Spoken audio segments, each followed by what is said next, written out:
ചിലരങ്ങനെ ദുരന്തത്തിലേക്കായിരിക്കും പോവുക, ദുരന്താണെന്ന് അറിയാം, പക്ഷേ എങ്കിലും നമ്മൾ പിന്തിരിയില്ല, അവിടെ പോയി പെട്ടു. അതായത് ശങ്കറിൻ്റെ പരിപാടി തുടങ്ങി, പണം പൊടിക്കൽ തുടങ്ങി. പണ്ടൊക്കെ ഇദ്ദേഹത്തിൻ്റെ സിനിമകളിൽ പണം പൊടിക്കുന്ന സമയത്ത് ആ സിനിമ അത് റിസർവിംഗ് ആയിരുന്നു, അല്ലെങ്കിൽ വേർത്തായിരുന്നു കാണും നമുക്ക്, അല്ലെങ്കിൽ സിനിമ ഡിമാൻഡ് ചെയ്യുന്നുണ്ട്. ഇപ്പോൾ ഇതുപോലത്തെ കൂതറ മലങ്ങൾ ടവരാത്തിനകത്ത് ഇദ്ദേഹം ഇങ്ങനെ കാണിക്കുന്ന സമയത്ത് സത്യം പറഞ്ഞാൽ സങ്കടം വരും. ശങ്കർ ഇപ്പോഴും അടങ്ങി നിൽക്കുകയാണ്, ഇങ്ങനെയൊക്കെ കാണിക്കുന്നതാണ് ഫണ്ണി, ഇങ്ങനെയൊക്കെ കാണിക്കുന്നതാണ് പുതുമ.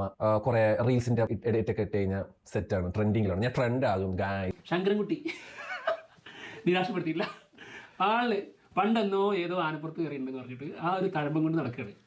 ഇപ്രാവശ്യം കോടി വാങ്ങിയെടുത്തിട്ടുള്ളത് നമ്മുടെ ദിൽരാജിൻ്റെ കയ്യിൽ നിന്നാണ്. അതായത് സോങ്ങിനൊക്കെ 75 കോടി 90 കോടിൻ്റെ ഒക്കെ അടുത്താണ് ചിലവാക്കിയിട്ടുള്ളത്. ശിവാജി, മുതൽവൻ, പിന്നെ എന്താ ഇന്ത്യൻ മുതലായ പുള്ളിയുടെ പഴയ പടങ്ങളിലൊക്കെ ഒരു മിക്സ് മസാലയാണ് ഈ സിനിമ. ഇതിന്റെ സ്ക്രീൻ പ്ലേ പുള്ളിയാണ് എഴുതിയിരിക്കുന്നത്. ആകെപ്പാടെ സ്റ്റോറി എന്തിനാണ് കാർത്തിക് സുബരാജ് എഴുതി കൊടുത്തതെന്നാണ് പറയുന്നത്. കാർത്തിക് സുബരാജ് ആണ് സ്റ്റോറി എന്നതുകൊണ്ട് നമ്മൾ ഭയങ്കരമായിട്ട് പ്രതീക്ഷിക്കേണ്ട കാര്യമൊന്നുമില്ല. കാരണം ആള് നല്ലൊരു ഡയറക്ടറാണ്, നല്ല സ്റ്റോറി ആണെങ്കിൽ ആള് ചെയ്യൂലേ. ശങ്കർ ഇത് എന്തോ കോപ്രായം കാണിക്കാൻ വേണ്ടി എടുത്ത സിനിമയാണ്, അപ്പോഴേ മനസ്സിലായി. അതോടുകൂടി മലങ്കൾട്ട് കൺഫേംഡ്, പിന്നെ ഹാപ്പി. ഇന്റർവെല്ലിന് കുറച്ച് മുമ്പായിട്ട് ഇങ്ങനെ തോന്നിപ്പിച്ചു, പരിപാടി കൊള്ളാം, മോശമില്ല, കാട്ടവരാത്തിലേക്കൊന്നും പോകുന്നില്ലല്ലോ, അതായത് ഇന്ത്യൻ ടൂനെ തൊട്ട മുടിയാത് എന്നിങ്ങനെ തോന്നി.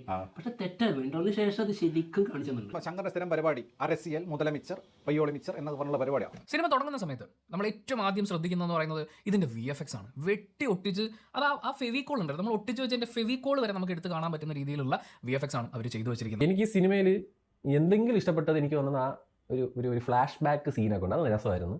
ഇത് ശരിക്കും പോസിറ്റീവായിട്ട് പറയാനുള്ളത് എന്താണെന്ന് അറിയാം. ഒന്ന് കിയാറ അദ്വാനി, അതായത് ആളുടെ സൗന്ദര്യം, ആളുടെ ആ ബ്യൂട്ടി ഉണ്ടല്ലോ, അത് നമുക്കിങ്ങനെ കാണാം. Interval punch മുതൽവനാണ്. ഫൈറ്റ് ഒക്കെ പറ്റത് തൊട്ടാ പറക്കണം, ഒന്ന് തൊട്ട് കഴിഞ്ഞാൽ പറക്കും. വണ്ടി കൊണ്ട് ചുഴലിക്കാറ്റുണ്ടാക്കാൻ നോക്കുക, ഒരു മൊട്ടത്തലേൻ്റെ തലയിൽ തീപ്പെട്ടിക്കൊള്ളടിച്ച് തീപ്പെട്ടി കത്തിക്കുക, ഹെലികോപ്റ്റർ എടുത്തിട്ട് റെയിൽവേ ട്രാക്കിലേക്ക് ഹെലികോപ്റ്റർ കുനിച്ച് നിർത്തിയിട്ട് ആ വാള് കൊണ്ട് വെട്ടുക, ഇങ്ങനത്തെ കലാപരിപാടികളാണ്. പോട്ടെ, പണം പോട്ടെ, പവർ വരട്ടെ എന്നൊക്കെ വിചാരിക്കുന്ന ഒരാളാണ് നിങ്ങളെങ്കിൽ നിങ്ങൾക്ക് ഈ സിനിമ മസ്റ്റ് വാച്ചാണ്. തിയേറ്ററിൽ പോയി ഇരുന്ന് തന്നെ കാണാം. പറ്റുകയാണെങ്കിൽ PVRന്റെ ലെക്സൈ ടിക്കറ്റ് തന്നെ എടുത്ത് കാണുക. അതാകുമ്പോൾ ഇരിക്കല്ലോ, കിടന്നാണല്ലോ കാണുന്നത്. ഇടയ്ക്ക് വെച്ച് ഉറങ്ങിപ്പോയാലും ലാഭമാണ് എന്ന് വിചാരിച്ച് സമാധാനിക്കാം.